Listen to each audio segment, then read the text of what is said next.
Hello and welcome to episode 28 of Playing Catch Up with yours truly, Kylie Rae Wang, and my co-host, Tamara Brown. You've missed some couple of things over the weekend, and we are here to catch you up, especially on the Miami Hurricanes, who played on Saturday and beat Virginia 19-14. Tamara, what did you like? What did you dislike? Well, it was great to pick up a W again. I mean, it's a great way to go into the bye with your second straight win in a row. It was nice to see this team just pick up where they left off last week and keep things going. I mean, to go into the bye week 5-1 is amazing, especially considering the circumstances. It was a really ugly game, not in the sense of what happened on the field, but the weather. It was just pouring on and off all night long. So obviously kind of hard to get an extreme passing game going in that type of weather. But they got it done, and that's all that matters. But Kylie, you've got more of an analysis for us. What did you like to share about the Hurricanes game?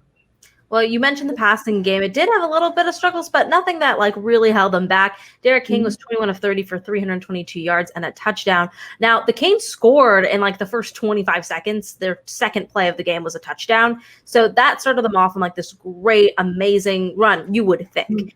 Unfortunately, they weren't able to get into the end zone again until the fourth quarter, but the kind of crazy thing was that they had this crazy starting wide receiver battle over this week. They didn't name any starters. They were like, if you're going to do practice and if you look good, then you'll start. And Mike Harley, my God, came up huge for the Canes.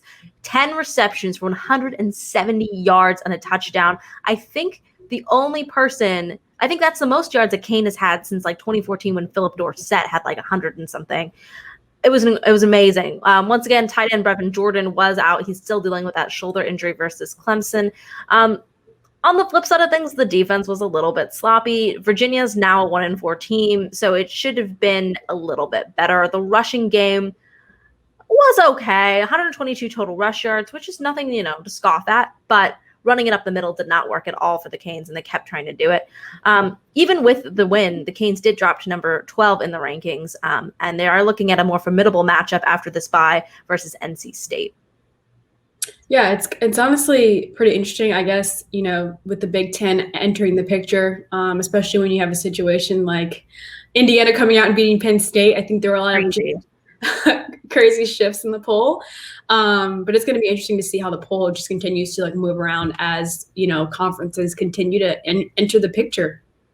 Yeah, and we'll keep you updated on that. But now we're going to switch over to the Miami Heat. The Heat worked out the Pac-12 Freshman of the Year on Sunday. Kylie, what do you know about him?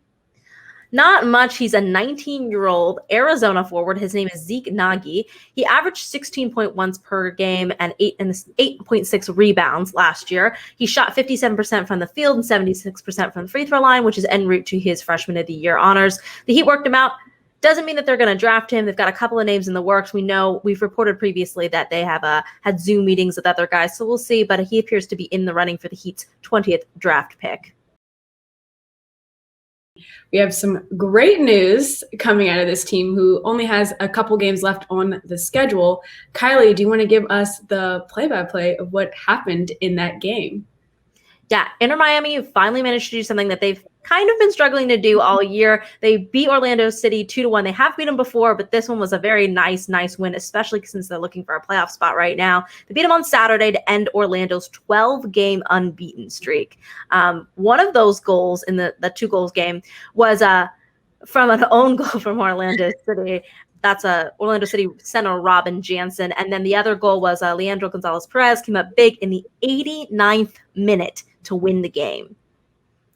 This is always a question that I always have. I'm like, would you rather lose in a close game or get blown out in just a really terrible game? And it's this one I feel probably hurt. One, considering there was an own goal, and then two, the second goal coming in the 89th minute. It's like ripping a Band-Aid off. So to break a streak like that in that way, I feel for them. But very happy for Inter Miami, who is now in 10th place in the Eastern Conference. And like you said, they are in the playoff hunt. And they have 3 games left. Their next one is on Wednesday night at 8:30 p.m. Eastern time against FC Dallas. So looking to see how this team builds on that momentum. That's all we have for today's episode, but be sure to check in on Wednesday, Friday with both of us, and we'll get you all caught up on everything that you missed in South Florida sports.